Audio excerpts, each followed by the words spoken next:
Boa noite a todos que estão entrando na live. Hoje começa mais uma das nossas lives do bate-papo produtivo.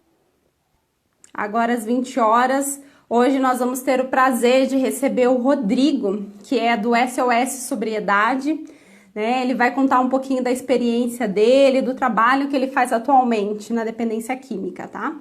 Lembrando que hoje é só um dos dias, né? Nós já tivemos lives nos dias anteriores e as lives vão até o dia 3 de junho, sendo que no dia 4 de junho nós teremos uma Masterclass Recuperação é Possível, que é uma aula super exclusiva que aí você precisa fazer sua inscrição para participar, tá ok? Vou chamar aqui o Rodrigo.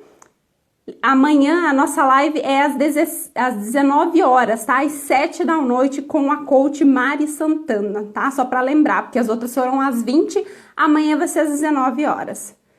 Deixa eu adicionar aqui o Rodrigo. Aqui. Boa noite para quem está entrando, sejam bem-vindos. Boa noite, Rodrigo. Boa noite, tudo bem? Tudo ótimo. Rodrigo, já te antecipei um pouquinho, né? Já tinha feito um stories falando, já convidei o pessoal, mas quero te agradecer aqui publicamente por você ter aceito o convite, né? Eu acho que essa semana é uma semana que eu tenho a honra de ter pessoas especiais que trabalham nessa área e, acima de tudo, conseguem compartilhar experiências, né? Eu acho que a gente cresce ouvindo as outras pessoas e assim sucessivamente. Então é um prazer e queria que você se apresentasse para as pessoas aí que ainda não te conhecem. Bom, primeiro, obrigado pelo convite, né? Por poder participar e contribuir de alguma forma. Meu nome é Rodrigo, como você já disse, eu sou do SOS Sobriedade, né? É um projeto que começou em 2012, apesar de eu estar aparecendo mais agora no YouTube, mas ele já é antigo esse projeto, né? Ele começou em 2012 como uma estratégia que eu tinha encontrado de dar manutenção na minha recuperação, né? Num primeiro momento, ele surgiu na minha primeira reinserção social da clínica que eu trabalhava, da clínica que eu estava internado, desculpa. E eu senti a necessidade de me manter vinculado a alguma coisa de recuperação, então eu ficava me questionando, né? O que eu vou fazer para quando eu sair da comunidade onde eu estava, né, dar continuidade à manutenção, que eu sempre ouvia, né, de que preciso dar manutenção na recuperação, eu preciso ter um contato com a linguagem de recuperação, de estar continuando participando, etc, etc.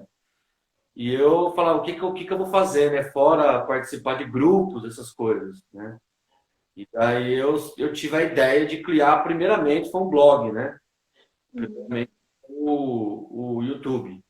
E sim, foi um blog onde aquilo que eu ia estudando e aprendendo, eu escrevia nesse blog. Mas bem simples, bem coisa de amador mesmo. Legal, eu conheci você no YouTube o ano passado, né, quando eu intensifiquei as minhas pesquisas, os meus estudos, e para mim foi engraçado até compartilhar com o pessoal aqui, porque como eu já acompanhava o teu trabalho, tuas lives, inclusive indiquei para várias pessoas, né, às vezes quando viam esposas ou mães, enfim, falar comigo sempre, olha, dá uma olhada nesse canal, veja, porque é um olhar diferente do nosso. Então, acredito que assim como tinha me ajudado, ia ajudar outras pessoas. E o mais engraçado é que quando eu fiz a primeira rodada em abril do bate-papo produtivo, eu mandei mensagem para o Rodrigo, mas eu tinha absoluta certeza que ele não ia me responder. Eu pensei, nossa, ele já tem um canal consolidado, um trabalho muito interessante aí, e até tinha esquecido, né? Pensei, ele nem vai me responder, até que um belo dia ele me retorna e foi bem gratificante, assim, é um prazer ter você, ter a Andressa aí como parceiros nessa semana. Imagina, ultimamente assim, eu estou tentando o máximo responder todo mundo. Eu confesso que está ficando cada vez mais difícil. É, O canal está crescendo muito, então assim, no começo eu conseguia, por exemplo, responder todos os comentários dos vídeos, eu já não consigo mais, né? Então eu criei a lista de transmissão para que eu pudesse me aproximar mais das pessoas E as transmissões ao vivo também, né? Foi uma ideia que veio assim para... Bom, eu não consigo responder todas as perguntas do comentário, porque realmente é muito demorado, está há muito tempo. Então, de que maneira eu posso continuar dando atenção para as pessoas, né? Tentando sanar algum tipo de dúvida, alguma coisa. E daí a ideia das transmissões ao vivo foi pensando exatamente isso. Eu falo de algum assunto, mas o mais importante eu acho que é as perguntas no final, né? Que é o que todo mundo quer ser ouvido de alguma forma, né? Sim, claro. Quer ter a sua pergunta respondida, ou pelo menos, né? Você dá atenção para a pessoa, né? Ela ser ouvida. Então, nas transmissões ao vivo, nem sempre a gente consegue, né, responder ou dar uma resposta milagrosa para todo mundo, né? Mas pelo menos a pessoa se sente ouvida. Legal. E Rodrigo, como é que foi assim a tua história lá no início? Começou a contar do projeto, né? Mas como que foi o teu histórico, né, de envolvimento com drogas, o teu processo de recuperação? Então, como eu tinha falado, né, eu tive um histórico de 20 anos de abuso de substância, né? E daí, em 2007, eu comecei meu processo. Eu comecei numa comunidade terapêutica do interior de São Paulo, mas bem interior mesmo, chamada Itaporanga. A comunidade chamada Coração de Maria, que era coordenada pelo Pablo da Febract, não sei se você conhece. Não conheço pessoalmente. Não, mas conhece, né? Deve Sim, sim. conhecer. Então, e foi lá que eu comecei o processo, né? De contato com os 12 passos, contato com recuperação, entender dependência química. Só que de 2007 a 2012, como eu sempre falo no canal, né? A recuperação não tem que ser perfeita, ela tem que ser eficaz, né? Eu tive vários fracassos nesses 5 anos, né? Então foi várias recaídas, várias tentativas fracassadas, tentei todo tipo de ajuda, né? Fui para espiritualidade, fui para comunidade, fui para consultório de psicologia, atendimento psicológico, assim, eu tentei tudo, né? Eu acho que eu só não tentei voluntária e compulsória. Uhum. Disso, né? Não chegou a esse ponto, mas aí no segundo tratamento meu com o Pablo de novo, só que aqui na Nova Jornada já em Avaré, né? Eu moro no interior de São Paulo. Eu resolvi fazer um tratamento focado em tudo que eu não tinha feito, todos, né? Refletindo sobre todos os erros que eu tinha cometido. E uma das coisas que eu descobri é exatamente a falta da manutenção, do comprometimento, né? E daí foi a ideia que surgiu, o SOS surgiu dessa ideia, né? Eu preciso a minha descoberta, bom, eu recaí porque eu saí de uma comunidade e nunca dei continuidade em nada. Eu sempre, né, busquei Uhum. um tratamento avulso, rápido, instantâneo que me curasse, né? E nunca tive um comprometimento real, né? Uma participação ativa com a recuperação da dependência química, né? De interagir, de estudar, de entender, de participar mesmo. E daí eu criei o SOS. O SOS, como eu falei, era um blog simples, onde eu saía nas minhas reinserções sociais, que era de uma semana, ia para casa da minha mãe, né? E lá eu lembro que eu nem tinha notebook ainda, porque eu estava de reinserção, não tinha nada, né? Estava reconstruindo. Uhum. Eu ia naqueles acessos a São Paulo, sabe? Que é internet gratuita e computador gratuito. E ali eu tinha 1 horinha, 2 horinhas e fazia as minhas pesquisas ali. Comecei a criar ali, né? E daí aquilo foi tomando forma, e de repente eu vi que virou realmente um blog cheio de conteúdo sobre dependência química, enfim. Só que tudo aquilo ele tinha função para mim de me manter sóbrio, né? Era mais para me ajudar do que para ajudar outras pessoas. Primeiro, Uhum. né? É a maneira que eu encontrei de dar manutenção na minha recuperação. Só que isso foi tomando forma, foi ganhando proporção. Aí eu fui convidado para trabalhar na comunidade onde eu me tratei 1 ano depois que eu já estava na rua, né? Então, eu saí da comunidade em 2013, né? Eu terminei o tratamento. Em 2014 eu fui trabalhar lá. Aí, trabalhando lá, o SOS ficou um pouco parado devido à demanda que o trabalho de comunidade Uhum. Claro. muito focado dentro da comunidade e fazendo curso, me especializando, né? Fiz curso da Febrac, fiz curso Supera, fiz todos esses cursos aí de dependência química que, né, de prática você tem que fazer. E eu fui me especializando, mas bem focado em comunidade. Então, o SOS eu tinha como um trabalho paralelo. Porque como a função dele era me manter sóbrio, daí quando eu comecei a trabalhar com a comunidade, eu falei, bom, eu estou trabalhando com comunidade, né? Eu tô, né? É a maneira Já de é eu uma forma de ter a manutenção. se manter da manutenção, né? Então, o SOS, até por falta de tempo, ele ficou um pouco parado, né?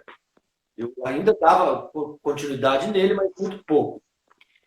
E daí, em 2018, eu saí da comunidade e daí eu retomei ele. E só que daí eu retomei num formato diferente, porque eu vi que o YouTube estava mais movimentado, as pessoas estavam procurando mais conteúdos em vídeo do que, do que texto para ler, né? Artigos, assim. Uhum. O site do SOS ainda existe, mas com pouco conteúdo. O foco agora maior é no YouTube, que vem crescendo cada vez mais, né? 16 mil inscritos, com foco também em terapia, né? Em oferecer terapia para as pessoas, tentar ajudar com conteúdo gratuito. A gente tem a psicóloga Andressa, que também atende pelo SOS hoje. E hoje é isso, né? O canal crescendo cada vez mais, tentando ajudar as pessoas na medida do possível. Legal. E o que que você acha que foi? Não sei, né? Tem vários momentos, né? Acho que durante esse processo, mas quando que você viu a necessidade, no teu caso, de ir atrás de uma ajuda? Foi fácil esse período? Você foi meio obrigado pela família? Como é que foi? O primeiro pedido de ajuda. Com recuperação foi devido às consequências, né? E foi bem assim, como eu posso dizer, eu tenho até um vídeo que eu fiz falando sobre isso no YouTube, que o meu uso crônico de drogas durou muito tempo, mas no último ano foi uma sucessão de catástrofes que eu tive, que eu acho que eu perdi um relacionamento de muito tempo, perdi um emprego bem sucedido, eu trabalhava no banco. Meu pai morreu de câncer devido ao alcoolismo. Então foi tudo em questão de 6, 7 meses, né? Uhum. Então, a minha vida desandou completamente em 6, 7 meses. E por causa de todas essas perdas, né, eu não tinha mais como opção usar drogas, né? Não era, continuar usando não era mais uma opção, né? Então, o que me fez eu tomar a decisão mesmo não foi conscientização, foram perdas Uhum. significativas em todos os sentidos, né? Relacionamento, trabalho, família. E daí isso fez eu tomar a decisão do primeiro tratamento. Mas como eu sempre falo nos vídeos e nas transmissões, né? Depois dele veio muito fracasso, né? Não Uhum. foi a recuperação perfeita. Eu vou, faço um tratamento, tudo lindo, Acabou, maravilhoso. tudo resolvido. Sigo as orientações do profissional, coloco no meu dia e acabou, lindo, sobriedade para sempre. Teve muito fracasso, muito erro, muita cabeçada, né? Foram 5 anos errando, né? Foram 5 anos fracassando, né? E depois eu fiz outro tratamento em 2012, né? E daí esse outro tratamento até hoje vem dando certo. Uhum. Uma coisa que você fez e que eu vejo muitas pessoas fazendo para manter a sobriedade, né, como você mesmo disse, é exatamente se ligar a alguma instituição, algum trabalho. Em um dos eventos que eu participei, em um congresso, tinha uma equipe lá do Narcóticos Anônimos fazendo a divulgação do trabalho e tal. E aí eu peguei, né, ali nos intervalos, conversei bastante com um deles e ele estava falando, ele falou, esse trabalho que eu estou fazendo aqui não é, né, pelas pessoas e tal, é também pelas pessoas, mas é principalmente por mim. Ele falou, quando eu entendi que eu precisava, porque ele já tinha feito várias tentativas também de parar de usar, e ele via que ele precisava daquela continuidade, então ele acabou se ligando a atividades do Narcóticos Anônimos para ele se manter se manter sóbrio, né? Então foi isso. E não é só o caso dele, eu vejo várias pessoas que têm alguns mecanismos assim para para se manter, né, em contato com literatura, com pessoas que querem também o mesmo objetivo que ela. Aham. Então, a manutenção, eu acho que é o que mais falta no que leva à recaída.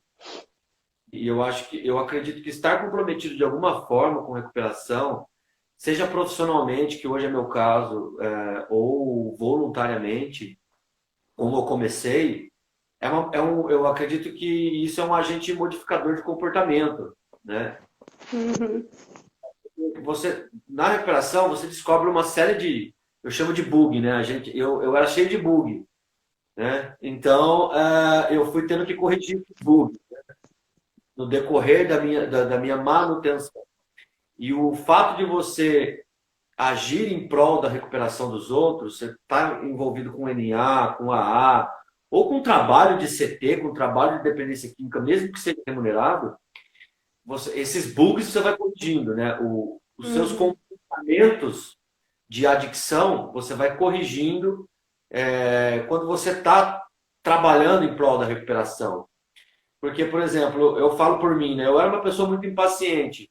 Quando eu comecei a trabalhar com dependente químico, eu tive que aprender a ser paciente, né? Então, o meio pelo qual eu encontrei de trabalhar a minha paciência foi lidando com pessoas difíceis, né? Eu sempre falo, né? Tipo, como é que eu faço para ter paciência? Você não vai ter paciência lendo livro de autoajuda, você vai ter paciência convivendo com gente difícil, né?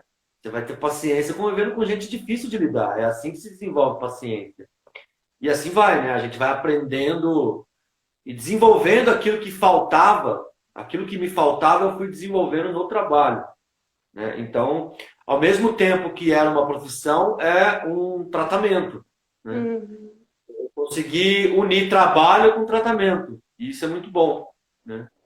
E outra coisa que eu acredito muito também é que a cada frase que você fala, você só não fala para a pessoa, não ajuda só a pessoa. Você está reforçando aquilo em você mesma, né? Aquele comportamento, falando, vou falar dos 12 passos. Beleza, você já conhece os 12 passos, mas a cada vez que você fala, a cada vez que você tenta, de alguma maneira, por formas diferentes, palavras diferentes, de convencer uma pessoa, orientar ela, você está reforçando aquilo, né? Isso. Quando a gente fala de 12 passos, é assim, tudo que eu falo no canal, né, de uma certa forma eu estou falando da minha recuperação, né, de como eu enfrentei. Eu sei que a recuperação, ela não existe um padrão, Sim. né, um desenho perfeito que funciona para todo mundo. A recuperação ela funciona de maneira diferente na vida de cada um, porque as pessoas são diferentes, a vida das pessoas são diferentes. Mas é inevitável que quando eu fale para as pessoas, de uma forma ou outra, eu falo baseado no que funcionou para mim, né? No que eu vivi, no que funcionou para mim e no que eu acredito, né? Mas não quer dizer também que, por exemplo, assim, eu sempre no canal, né, uma das propostas do canal, que é o roteiro que eu tinha, né, que você tinha me mandado, uma das propostas do canal não é só trabalhar com a questão de, olha, vamos todo mundo parar de usar drogas porque droga é ruim, né? A ideia do canal é assim, olha, se você está refletindo, se você entendeu que para você a droga está te incomodando, então o que eu falo é para você.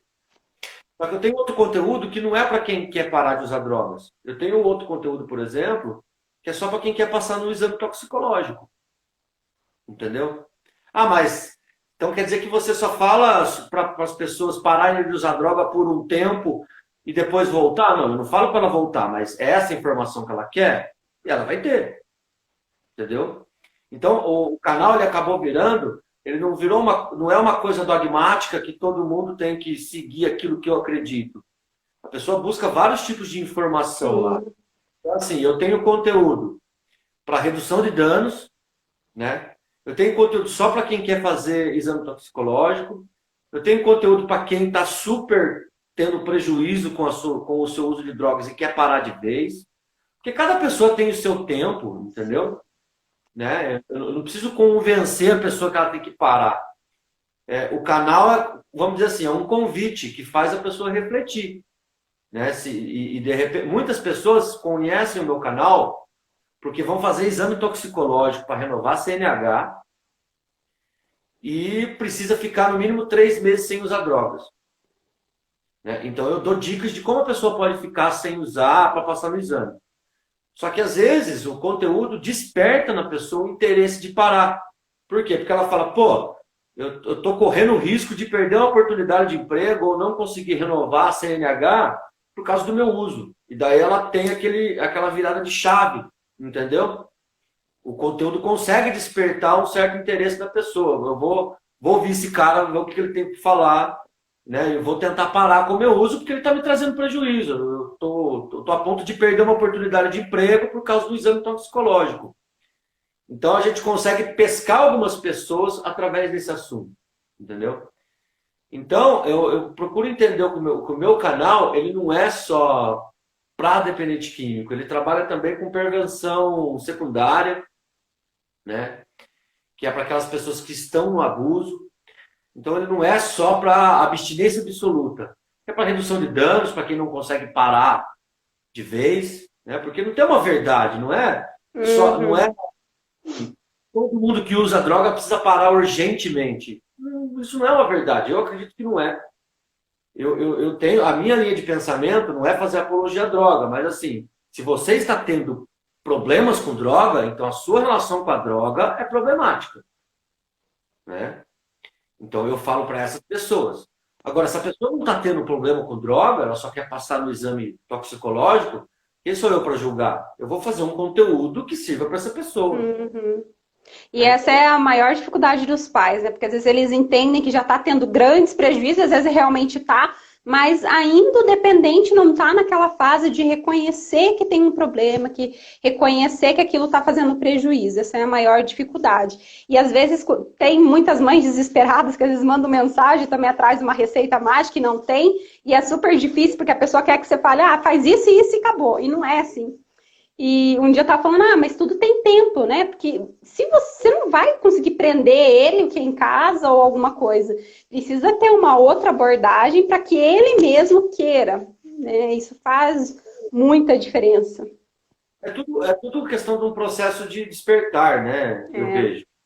É um processo de despertar. E o processo de despertar pode ser lento, ele não é muito. Uma coisa que eu sempre falo, seja para paciente, ou para as pessoas que às vezes mandam dúvidas, é assim, existe uma diferença muito grande entre aquilo que eu espero e aquilo que pode ser realizado. Então, muitas vezes, até o próprio dependente químico, ele procura a gente para atendimento, alguma coisa, e o que ele espera é o quê? Né? Que seja atendido ou veja o conteúdo e pare e nunca mais use. Mas nem sempre é isso que vai acontecer. Uhum. Às vezes vai ter fracasso da família, e eu acho que a família tem mais dificuldade de entender. A família muitas vezes interna ou leva para um psicólogo, alguma coisa, e fala assim, ó, tira o que está estragado e devolve funcionando. Né? Só que às vezes não funciona assim, às vezes vai ter recaída, não só uma, 2, 3, 10. E às vezes, tanto o dependente ou até a família se revolta, não porque a pessoa recai ou porque por não entender como é que é a dependência química. Por ter dificuldade de entender esse processo que às vezes é demorado, né? Essa diferença entre expectativa e realidade. De aquilo que eu desenhei na minha cabeça do que é recuperação, do que tem que ser, e aquilo que a pessoa pode responder dentro de um programa de recuperação, né? Aquilo que eu desenhei é o quê? A pessoa vai, fica 6, 9 meses, faz um tratamento, sai e nunca mais usa. Lindo. Mas... Perfeito, não existe, dificilmente. Né? E assim, os processos de recaída, assim, esses processos são, assim, às vezes as pessoas acham, né, até por falta de conhecimento, que a recaída é simplesmente que, ele não gosta, ele não quer, ele não teve força de vontade, e tem todo um contexto por trás, lembrando que tudo está ligado ao comportamento, então quando a gente já tem um comportamento, e isso eu falo bastante, a pessoa volta da clínica, lá tem horário, lá tem regra, lá tem, né, a questão colaborativa, tem várias coisas, volta para casa, é tudo diferente. Então, tem um contexto A gente fala muito também, acredito que você também fale, já vi algumas vezes, falando da questão de evitar, né, pessoas, hábitos e lugares. Às vezes os pais acham que é só ele que tem que fazer, né? E tem uma participação do todo ali, porque você convive em família. Tem, tem sim. E muitas vezes assim, né? Talvez o uso da droga, né? O aspecto reforçador da droga é o que leva a pessoa a buscar os amigos da droga. Mas Uhum. no túnel do tempo, né, muitas vezes o fato do dependente químico, aí não é nem culpando a família, é tendo uma visão mais Sim. relacional. É muita coisa que envolve, né? Não tem como falar que é isso ou aquilo. Exatamente, mas assim, o que leva uma pessoa a buscar amigos, usuários de droga ou ambientes, né? Talvez porque um ambiente dentro de casa não é tão reforçador, né? Não tem um espaço de confiança ou reforçador. Isso leva a pessoa a buscar isso fora de casa, entendeu? E muitas vezes na recuperação pode acontecer isso também, né? É muito comum casos de recaída em que a pessoa está num ambiente saudável, se recuperando, sai, volta para um ambiente doente, não consegue dar conta, entendeu? É tudo questão de ambiente, né? Se você tá bem, saudável, volta para um ambiente doente, você adoece. Então, se o ambiente está doente, você adoece. Se o ambiente está saudável, você fica mais saudável. É tudo questão de influência. Do mesmo jeito que os amigos influenciam para a droga, a família também pode influenciar tanto positivamente quanto negativamente. É assim que eu Legal. vejo. E, Ah, Rodrigo, quais os principais... Estou olhando aqui o horário, né? Para controlar, senão a gente vai falando, passa. falta É, bastante. falta... Aqui acho que nós temos aí uns 25 minutos. Nossa, já passou. É, E, Rodrigo, o que você daria assim como orientação, seja para o dependente, ou quais os principais desafios nesse processo de recaída, que é o tão difícil, apesar de ser um processo difícil, eu vejo muitas pessoas, depois de uma grande recaída, realmente buscarem verdadeiramente ajuda. Tá. Orientação para não recair e depois de uma recaída. Isso. Para evitar uma recaída, é o que eu sempre falo, né? Uma das maiores dificuldades de um dependente químico é a manutenção, é continuar aquilo que começou, certo? E muitas vezes eu vejo que a dificuldade em continuar o que começou é devido à passividade, né? Muitas vezes as pessoas acreditam que você se envolver com a recuperação é o suficiente, mas existe também o como se envolver com a manutenção. Eu costumo falar assim, a primeira recaída, por exemplo, eu tive, porque eu saí de uma clínica e eu frequentava muito igreja, só que era aquele modo passivo de manutenção. Eu sentava, esquentava um banco de igreja e achava que eu estava fazendo recuperação. Do mesmo jeito que eu posso sentar num grupo de NA e esquentar um banco, entendeu? Esquentar banco de grupo ou de igreja não é necessariamente manutenção, né? Por isso que eu falo da passividade. É Uhum. a atividade que te mantém sóbrio. Então, seja através da igreja, do grupo ou de qualquer atividade de manutenção, você tem que ser ativo. É o que me salvou, né? Então, a partir da hora que eu parei de simplesmente ir na igreja, no grupo, e comecei a participar ativamente, as coisas começaram a dar certo.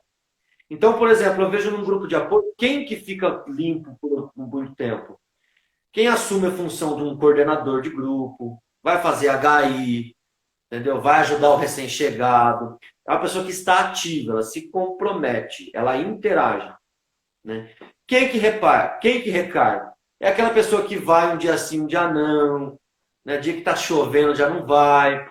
Ou vai, senta, só fica ouvindo, mas não tem interatividade, né? Não Arruma se desculpa que não gosta de um, não gosta do ciclano.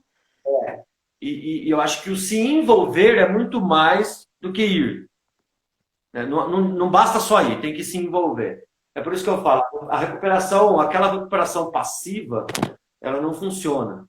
Que é aquela que eu sento, ouço e acabou, entendeu?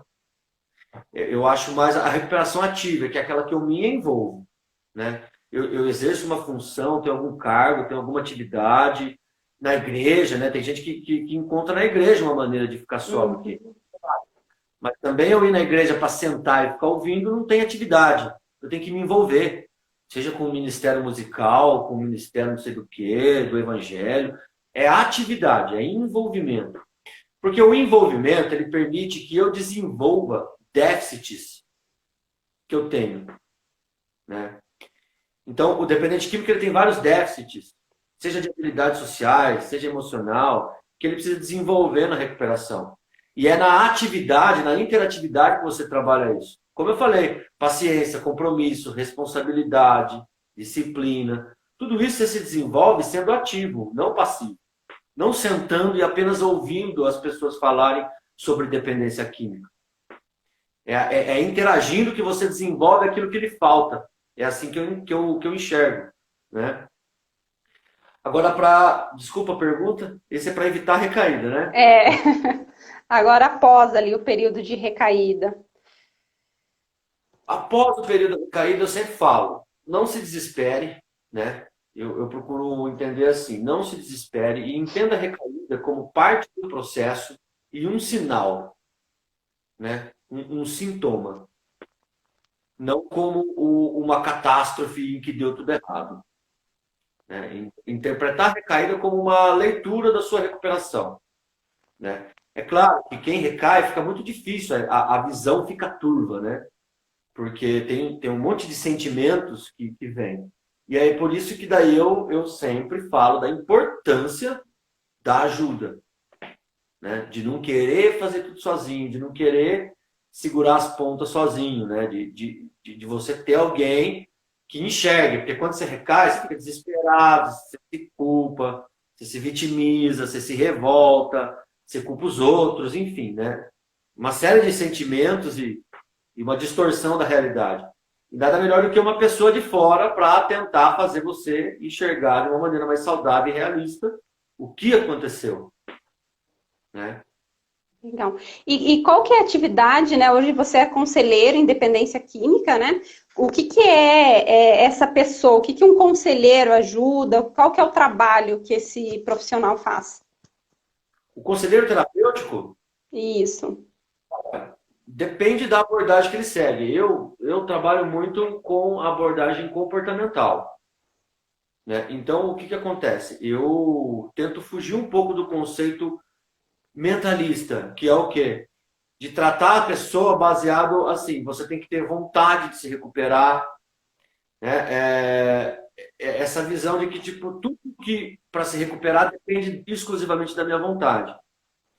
Então, o meu trabalho terapêutico é baseado em tentar alterar o ambiente da pessoa, né, em que ela vive, mudar o contexto, né, tentar identificar o que reforça o consumo de drogas, qual que é a função que a droga tem na vida da pessoa e tentar modificar os comportamentos dela e o ambiente dela para que a droga perca a função. Né? Porque a pessoa não usa droga por usar, a pessoa usa droga porque a droga tem uma importância na vida dela. Ou para suprir um déficit, ou para alguma coisa. E a ideia, o trabalho do conselheiro é tentar descobrir qual é a função que a droga está exercendo na vida da pessoa. Né? E o que precisa ser ajustado na vida dela. Ambiente, pessoas, relações familiares, relações conjugais, né? Trabalho que influencia muito, déficits de habilidade social, né? Processos emocionais já todo destruído pela droga, né? Uhum. É isso que eu faço, pelo menos eu, como conselheiro terapêutico. Legal. Eu vou ativar de novo os comentários aqui. Quem tiver alguma dúvida, alguma coisa aí que o Rodrigo consiga nos ajudar, aproveitar que ele está hoje aqui nos fazendo, passando um pouquinho do seu conhecimento, fiquem à vontade, tá? Porque acho que dá para a gente abrir. Eu não sei se você quer falar sobre mais alguma coisa que você entenda ser importante nesse período. Sei que você está com uma folhinha aí, todo organizado. Não, eu estou aqui com o que a gente tinha conversado para falar. É o tópico só. Aqui. Ah, Joselma apareceu. Boa noite, Joselma. Bom, Legal. pode falar que eu estou à disposição para responder. Legal, pessoal. Então, se tiverem uma dúvida, podem encaminhar aqui. E o trabalho seu, o que que você faz hoje no. Qual que é o... Então, hoje eu venho de outro ambiente, né, profissional, então minha carreira foi toda desenvolvida no ambiente corporativo, né, trabalhava sempre com a área de recursos humanos, gestão de pessoas, principalmente na área de desenvolvimento, né, atuando com processos de coaching, enfim, gestão de pessoas com relação à liderança. E sempre tive esse trabalho de coach, né? Tanto no trabalho quanto alguns atendimentos. E aí foram passando anos, né? Eu tenho um irmão que é dependente químico, e há mais ou menos 2 anos aí, algo me levou para uma reunião do Narcóticos Anônimos, né? E foi lá que tudo começou. E eu sempre falo que eu fui lá não para querer alguma coisa, eu fui lá para ter certeza que eu estava certa, que eu tinha feito tudo, que meu irmão realmente era tudo aquilo que a maioria pensa, né? Que é só um sem vergonha, que não gosta da família, enfim. E eu fui lá para isso. E quando começou a reunião, eu fui vendo, né, as histórias, os testemunhos, e aquilo tudo mexeu demais comigo, né? Cada pessoa dava aquele negocinho na garganta, assim, porque eu me via tudo que eu julgava, né? Julgava, pensava, eu já estava num processo de nem olhar para a cara do meu irmão, né, há muito tempo.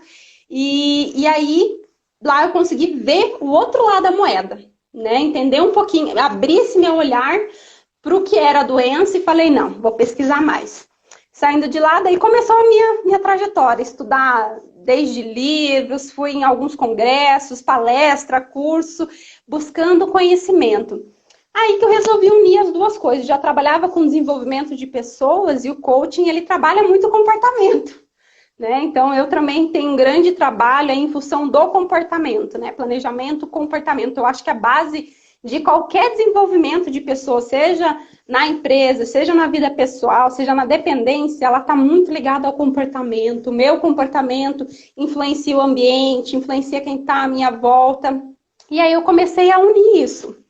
E quando eu fiz também o canal, ainda está bem pequeno, mas eu comecei a fazer alguns vídeos, né, ajudando e tal, e aí começam a vir as mensagens. Imagina você com a quantidade de pessoas, quantas mensagens acabam chegando para nós, né? Então, e sempre respondo quando eu consigo, né? As pessoas, hoje ainda consigo responder 100% das pessoas, e aí comecei com esse trabalho de lives, apoiando, mas meu trabalho é bem dedicado à parte de comportamento e coaching. Para os pais, né? Eu trabalho mais com os pais porque eu tenho esse olhar e senti todas as dores do familiar, né?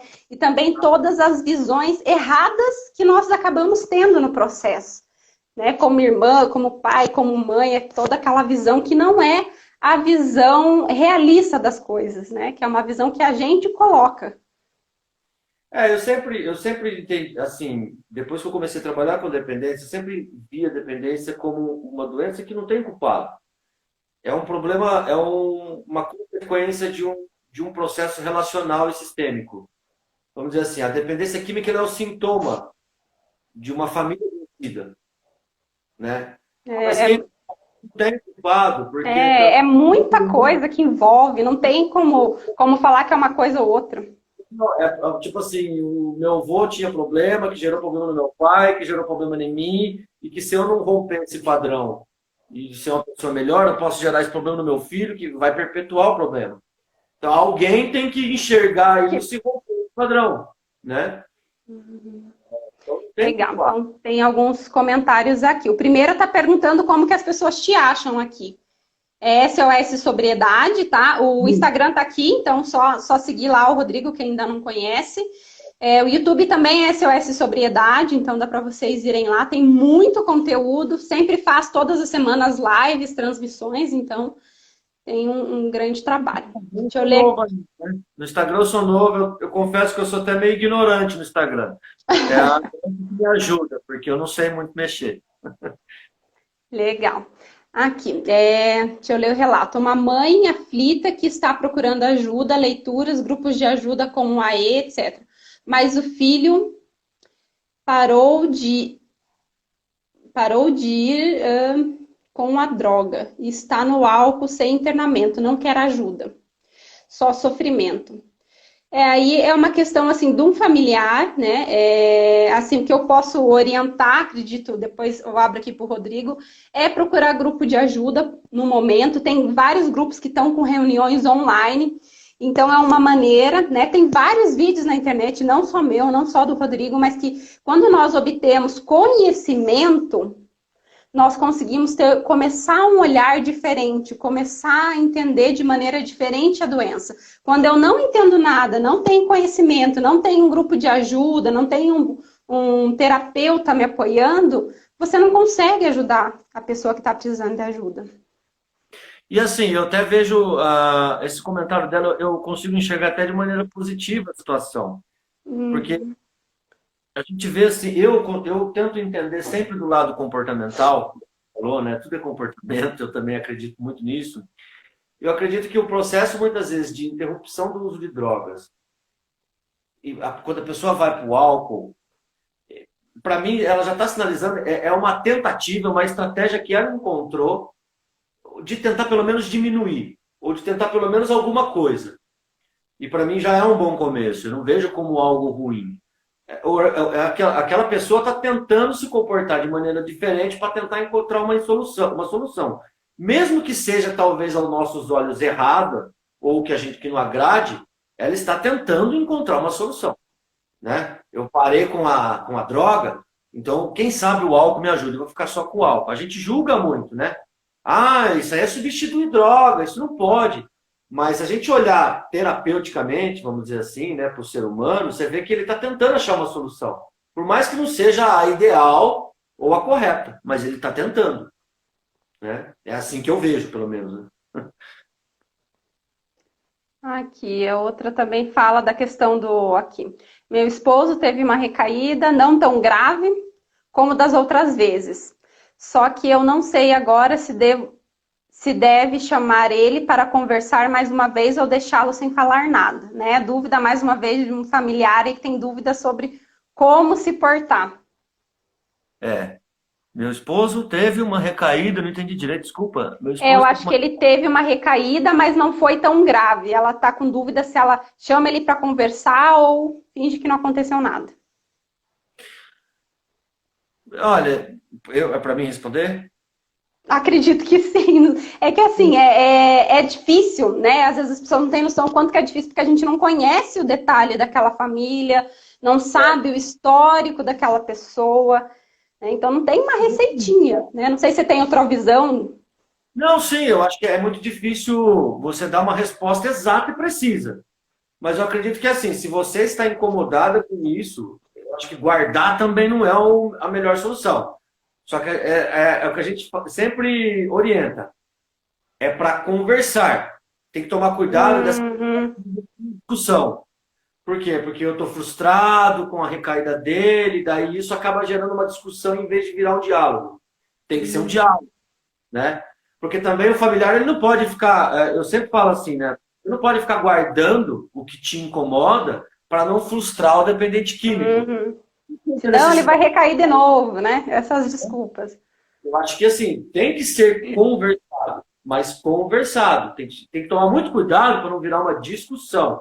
Porque é o que às vezes acontece, né, entre familiar e dependente. Vai tentar conversar, não sabe como fazer e acaba virando uma briga. Esse é o ponto principal, né? Que a gente às vezes não sabe. Eu acho que o familiar ele não sabe se conversa ou não, porque ele tem medo de virar briga.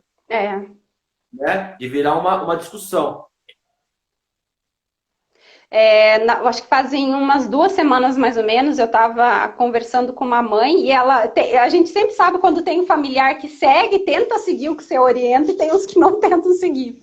Eu já estava conversando com ela há algum tempo atrás e ela mora em cidade diferente do filho dela, então ela estava naquele processo, de vez em quando ele ligava, recaía de novo, enfim, ela estava muito longe, o estado bem longe, tentando ajudar ele de alguma maneira. E aí ela estava seguindo tudo e tal, até conversei sobre os diálogos, os telefonemas, as ajudas, né, as ajudas excessivas, e ela estava seguindo, né, eu estava sentindo que ela estava seguindo.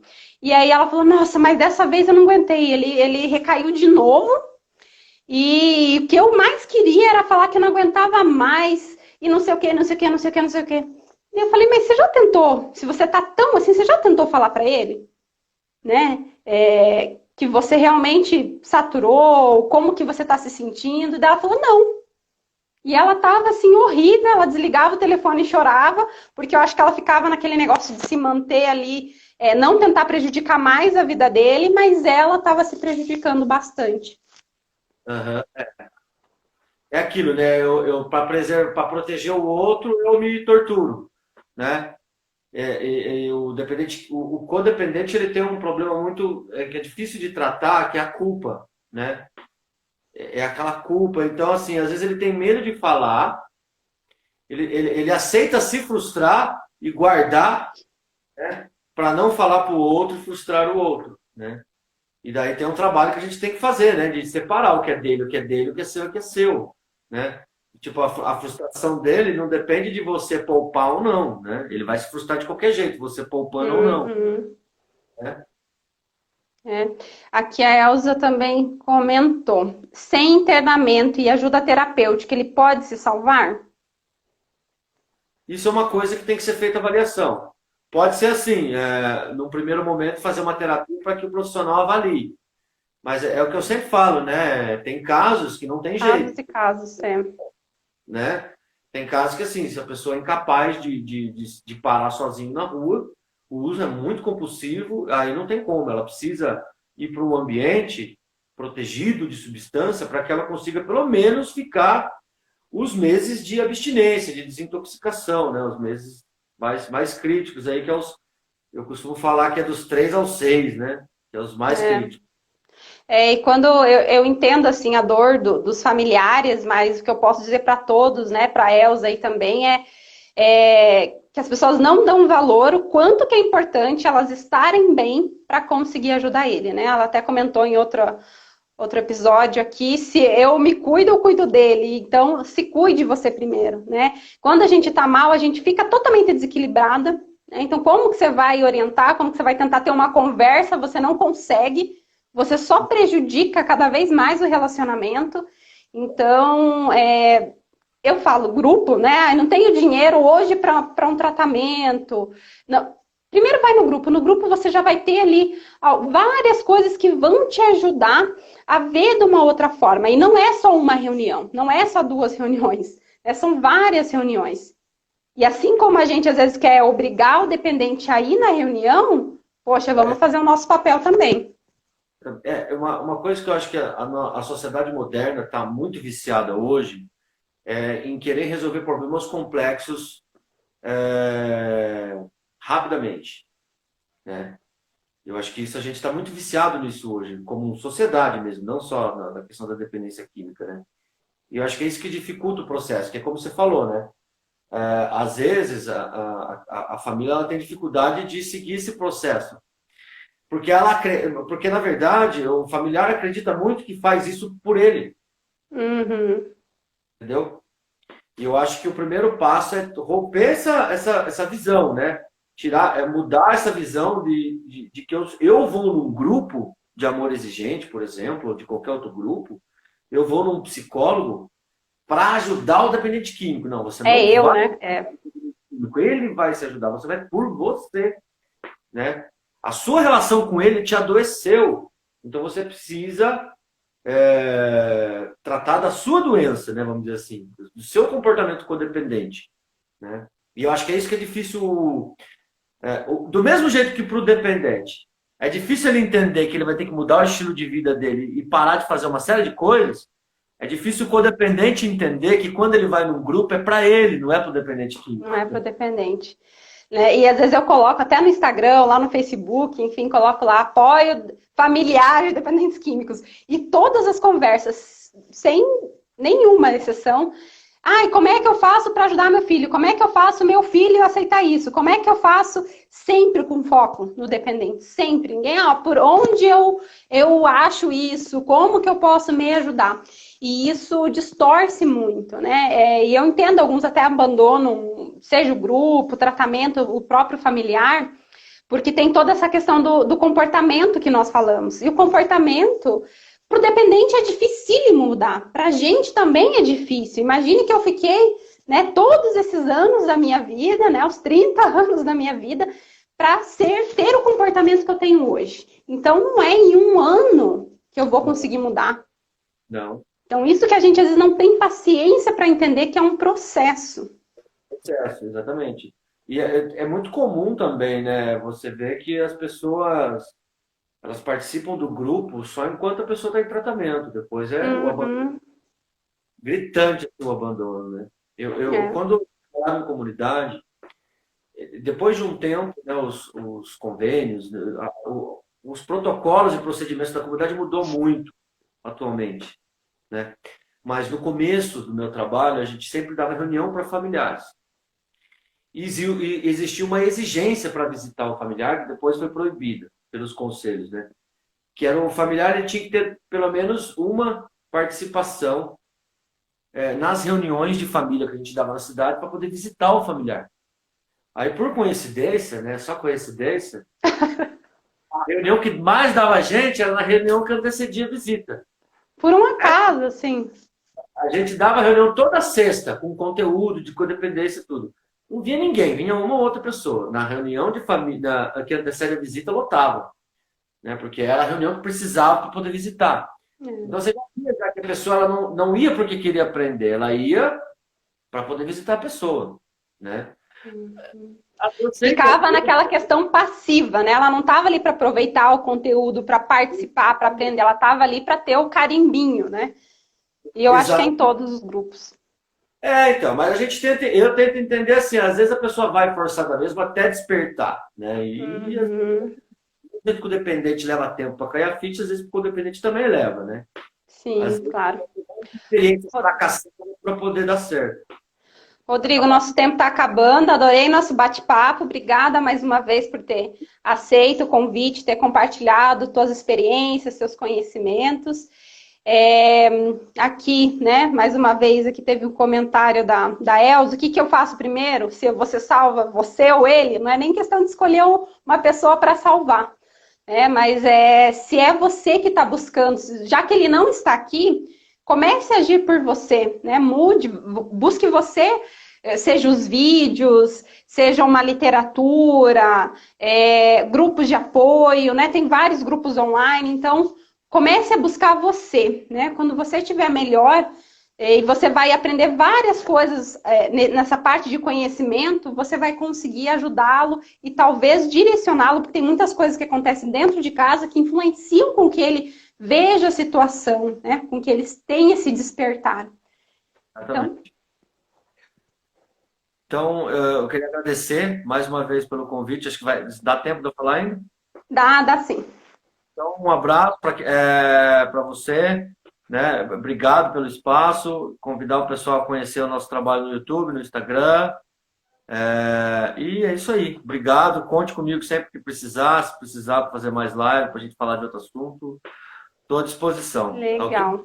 Legal. Agradeço muito, Rodrigo. Vou deixar a live salva até amanhã, depois eu salvo também, a gente coloca lá no YouTube. Agradecer a todo mundo que passou por aqui, né? Então não esqueçam de seguir também lá o Rodrigo, o YouTube, né? O SS Sobriedade, o trabalho que eles fazem hoje. Amanhã nós temos mais uma live, amanhã é com uma coach, Mari Santana. A gente vai falar sobre ressignificar a vida, porque às vezes quando o dependente está ali naquele período, os pais começam a viver pelo dependente.